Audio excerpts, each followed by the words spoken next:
I knew it, I knew it. You've read Act 4, Scenes 3 to 6 of Shakespeare's Measure for Measure, and you're absolutely desperate to acquire an even better, more insightful understanding of these key scenes. Guess what? You're in the right place. Let's delve Schofield on Shakespeare.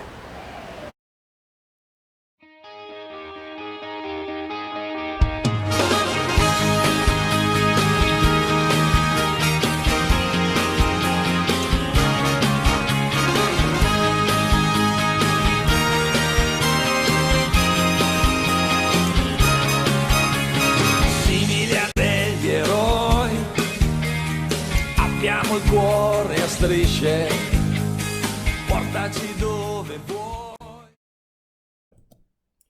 Time for my summary of Act 4, Scene 3. We open with dear Pompey mulling over the fact that being in prison feels a little like being in his former place of work. The place is packed with men who used to frequent Mistress Overdone's brothel.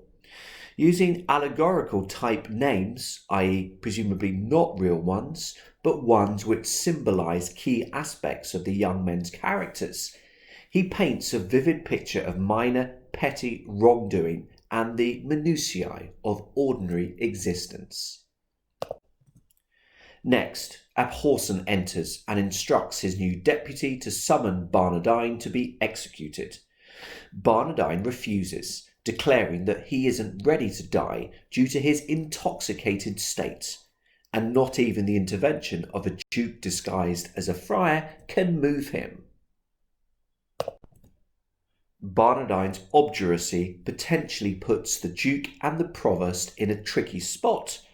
Remember that in Act 4, Scene 2, they had agreed to send Barnardine's head to the duke in the guise of Claudio. However, we then get one of those splendidly Shakespearean convenient coincidences.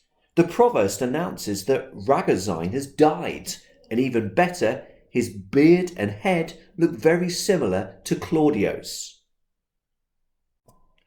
The Duke cum Friar endorses the provost's plan to substitute the substitute head, and slightly problematically declares that the perfect timing of Ragozine's death has been heaven sent. Whilst Ragozine's head will be sent to Angelo, Claudio and Barnardine are to be imprisoned secretly.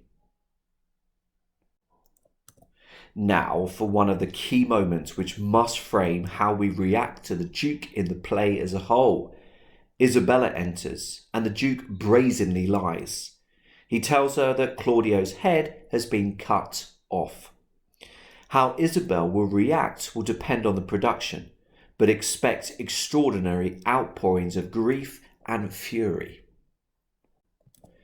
The Duke cum Friar tells Isabella to pull herself together and declares that the Duke will be back in Vienna the very next day. She should petition the Duke at the city gates and publicly accuse Angelo. Unfortunately, the supposed friar will not be able to be present, but she should press ahead regardless. Lucio enters and seems genuine in his desire to offer Isabella a degree of comfort. However, he also takes the opportunity to return to some Duke goading, as previously seen in Act 3, Scene 2. According to his insider knowledge, that old rascal of a Duke loved to hunt women down and have sex with them. Lucio also admits that he was once brought in front of the Duke himself for getting a woman pregnant. However, he denied everything and thus avoided an unfortunate marriage to a prostitute. Next up, Act 4, Scene 4. Aeschylus and Angelo are somewhat puzzled by the Duke's announcement of his return. His letters to them have been contradictory and rather strange. Angelo wonders about why the Duke has specified that he should be greeted at the city gates for a formal public transferal of power, and certainly this seems out of character for a man who in the very first scene claimed that he didn't like to stage himself to the people's eyes or hear their loud applause and Aves vehemence.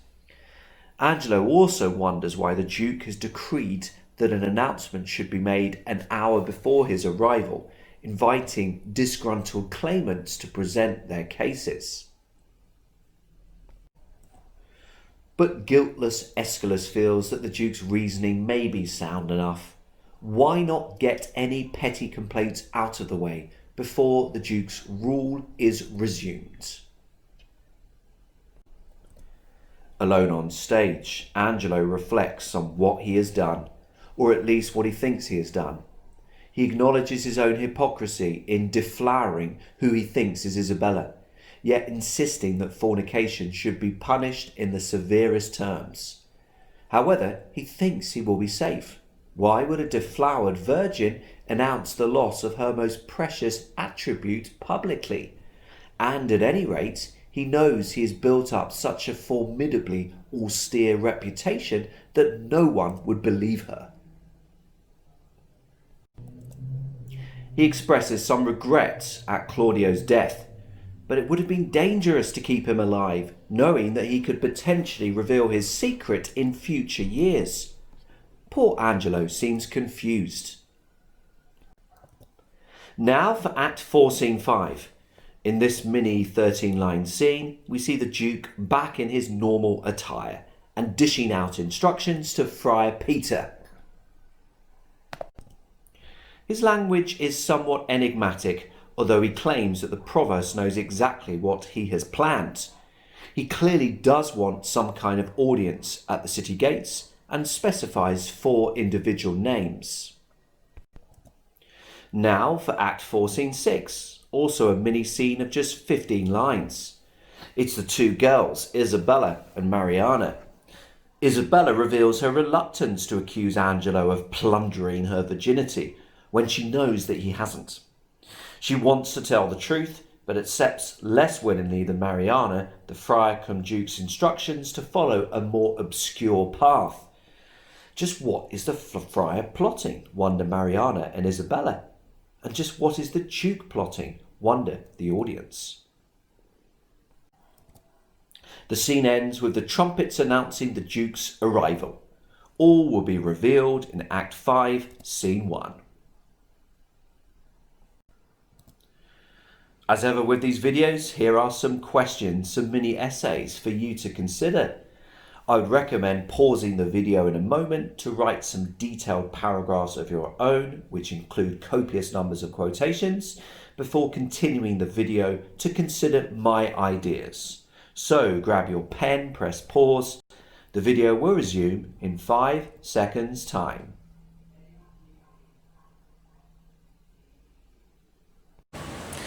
Question 1.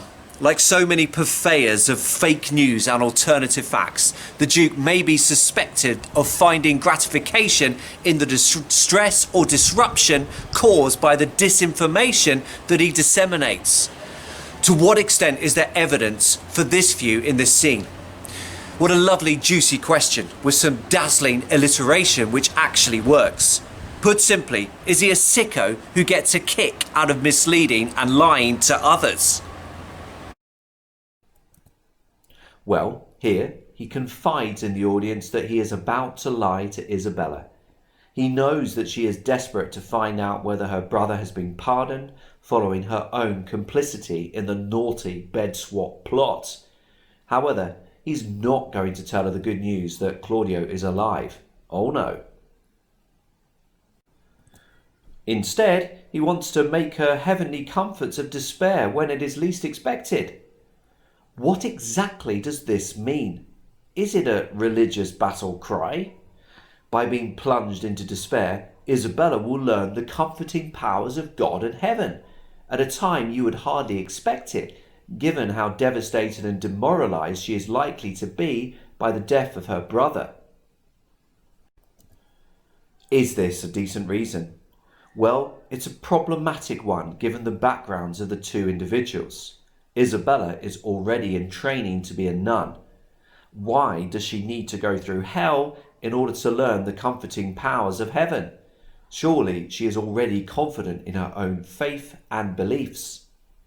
Meanwhile, the Duke is not a real friar, and his propensity to lie and manipulate may make us wonder whether this is just a convenient excuse for him to continue pulling the strings of his puppets, rather than a genuine justification for extending Isabella's suffering. Indeed, later lines in the scene suggest that he is unscrupulous in his willingness to trade on his religious appearance in order to pursue his goals. First, he lies that some kind of weird holy commitment means that he won't be able to appear with Isabella when she accuses Angelo in front of the Duke. And then he references his own false status as a friar, as a sign that she should have total confidence in what he is proposing. The two extracts on screen confirm that the Duke is shameless in using his religious exterior in order to try to convince first the audience and then Isabella that he has good intentions and should be trusted. And yet the language he uses in breaking the news about Claudio's supposed death is anything but religious in tone and seems totally unnecessarily brutal. In my Arden and Heinemann editions of the play, note that cheeky dash indicating a pause before the Duke alerts Isabella to the fact that he has deliberately misled her with his hope-granting initial verb released. This pause for effect allows the Duke to ramp up the tension, X-Factor style, before tackling and cruelly crushing Isabella's hopes with his deliberate misinformation.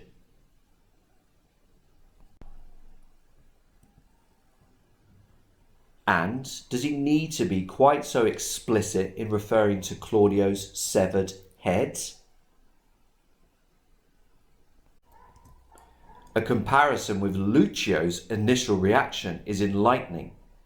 Whereas the Duke is initially brutal before showing a degree of compassion, Lucio starts with kindness, albeit characteristically without avoiding the temptation of referencing something of a sexual nature.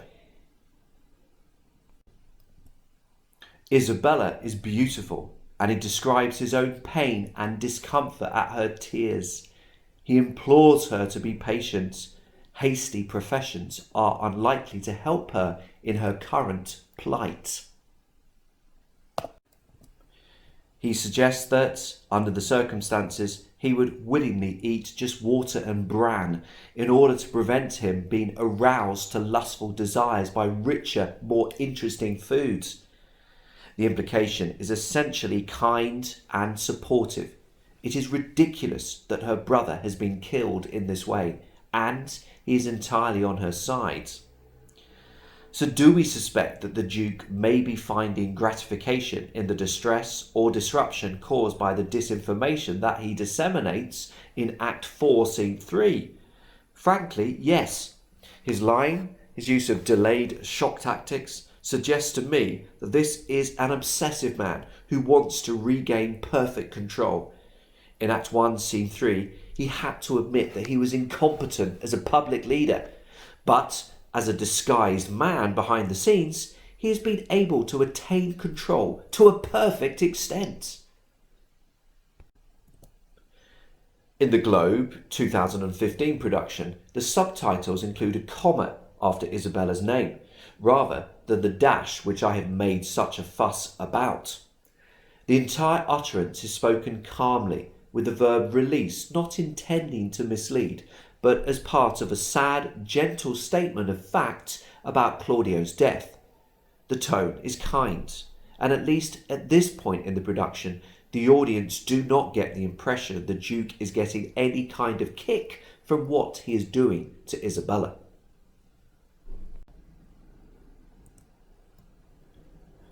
Could there be an argument that the Duke needs to lie to Isabella in order to ensure her accusation of Angelo in Act 5, Scene 1 is appropriately bitter?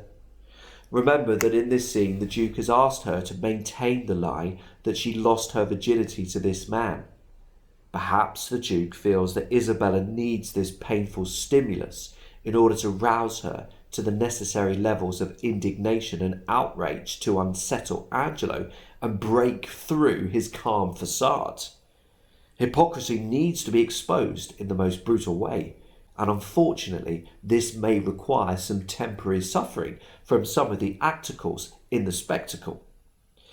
Perhaps, but looking at Isabella's tears, much of the audience will be thinking this is all rather unnecessary. Question 2. Barnardine is sublime, comic genius of this authentically outrageous play. To what extent do you agree with Harold Bloom in relation to Act 4, Scene 3?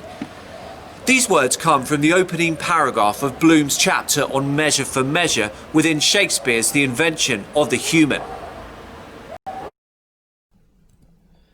Do pause if you would like to read this opening paragraph in full. But, in summary, he suggests the play in some ways is rancid, depressingly cynical, savagely bitter. Yet Barnardine stands out as brilliant and very funny, in spite of the fact that he speaks only a handful of sentences in the entire play. Do we agree with this? Well, let's look at what he says and does. Within the lines on the screen, we get the impression that Barnardine has just been woken up and is none too happy about it. His first utterance is a curse of irritation and impatience. He wants the shouters to shut up, hence the targeting of their throats, ironically the same part of the body which would be the main focus of his own hanging. His two subsequent questions are cross and indignant, the "what are you" seeming to question their legitimacy in addressing him in this way and at this time. Is this funny? Yes, very. Such splendid disregard for conventional ways of behaving as a prisoner, namely, you do exactly what you are told, is unexpected, and we can't help but admire Barnardine's seeming pride in himself and his own sense of how he should be treated. But perhaps we get the most enjoyment out of the identical way Barnardine treats the Duke cum Friar. The Duke doesn't initially directly mention the fact that he is there to help Barnardine prepare to die, and instead uses the positive, nurturing tricolon of advising, comforting and praying. Something you'd imagine that the vast majority of us would welcome, irrespective of our future fates. However, Barnardine doesn't waste a jot in turning down this offer in the bluntest, coarsest way. There is firstly his very short negative sentence, just 3 words to make it absolutely clear that he doesn't want any of the, inverted comma, friars' apparently well-meaning supports. He then, after explaining why he isn't prepared to spend time with the friar prior to his execution, he remains in a torpid state of intoxication, states unequivocally that extreme physical violence would be needed to make him submit to the execution. Billets were blocks of wood which could be used for fire but also as weapons. Barnardine is saying that the authorities would need to whack him over the head numerous times in order to get some kind of stunned acquiescence. In a world where subterfuge and underhand dealings overwhelmingly predominate, whether it be the disguised Duke himself, or his deputy trying to blackmail a nun in training, or Lucio et al. Making coded references to sex, it is funny, refreshing and shocking to see Barnardine speaking so bluntly and transparently. Even better, he seems to take a kind of splendid relish in his bluntness, as implied through the spitting, alliterative repetition of the hard B sounds in beat, brains and billets.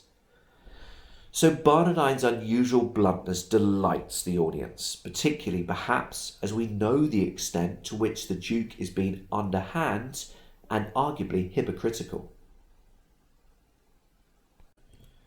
For we know both that the friar is actually the Duke in disguise, and also that his prime motivation for wanting to engage with Barnardine is far more likely to relate to the fact that he needs his head in order to fool Angelo, rather than due to any concern whatsoever about the state of his soul. In just a previous scene, he has put pressure on the provost to disobey Angelo's orders about the execution of Claudio, and has devised the plan of Barnardine's head being passed off as poor Claudio's. So, by refusing to conform to what the audience know to be the Duke's whims and stage-managed gameplay, is Barnardine striking a blow for straight dealing, straight talking, and the ordinary individual? We, the audience, suspect that he has committed a pretty bad crime in the past, but no details are given, apart from the fact that a number of people have cared about him enough to try to save him, and so we need not have qualms about siding with this criminal. He is a breath of fresh air in what Bloom would describe as a rancid world, ironically given that his own breath must always reek of filth, confinement and alcohol. Just one look at the bear-like hairy monster Barnardine in the 2015 Globe production stresses his glorious difference from the rancid, hypocritical norm. How can we not celebrate this beast-like creature who at least appears what he is, unlike the fake friar? The Globe also includes some fellow prisoners cheering him on as he goes against expectations and the instructions of those in authority. As he says to the friar Duke that he won't die that day, they all cry, "Yeah!" And don't we as an audience cry, "Yeah!" along with them, just as Bloom did all those years ago? I was interested to read recently on JSTOR Hugh Griffiths' essay, Hotel Rooms and Bodily Fluids in Two Recent Productions of Measure for Measure, or Why Barnardine is Still Important. I read about a 2011 production of the play directed by Thomas Ostermeyer. Interestingly, Barnardine was played not by a mere actor, but by half the carcass of a butchered pig. The use of this prop enabled Barnardine, inverted commas, to be omnipresent throughout the play, a visual symbol and reminder of the rottenness at the very heart of Vienna.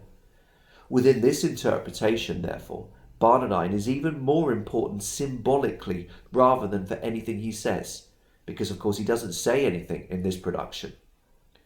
Within a world which countenances loose judgments, dubious morals, and lackadaisical implementations of justice, why the hell should any of us conform? Is it through Barnardine that is made abundantly clear, to paraphrase Marcellus from Hamlet, that something is rotten in the state of Vienna? It looks like that's all we've got time for. This has been a Schofield on Shakespeare production exploring Act 4, Scenes 3 to 6 of Shakespeare's Measure for Measure. Good luck and many thanks for watching.